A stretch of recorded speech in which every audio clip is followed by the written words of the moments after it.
Tengo un familiar muy cercano que trabaja de profesora en Utiel y nunca le estaré suficientemente agradecido al alcalde de Utiel, que el martes a las 7:15 de la mañana dijo: en mi municipio no se abren los centros educativos. No sé si ahora estaría hablando aquí contigo de esta manera. Hay muchos alcaldes que sí que tomaron esa decisión y salvaron vidas con ello. Hay otros que no lo hicieron. Menos de los necesarios. Mi universidad también tomó esa decisión. El lunes por la tarde-noche, también la rectora de mi universidad, May Mestre, comunicó que el martes no había actividad docente. Se iba a decir, la rectora, y tanto la rectora como tu alcalde son Estado, esto que tú llamabas Estado. Esto, ¿no? Son Estado. Muy bien.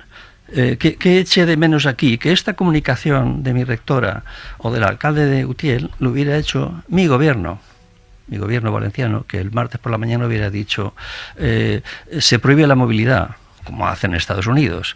En los centros no se trabaja hoy.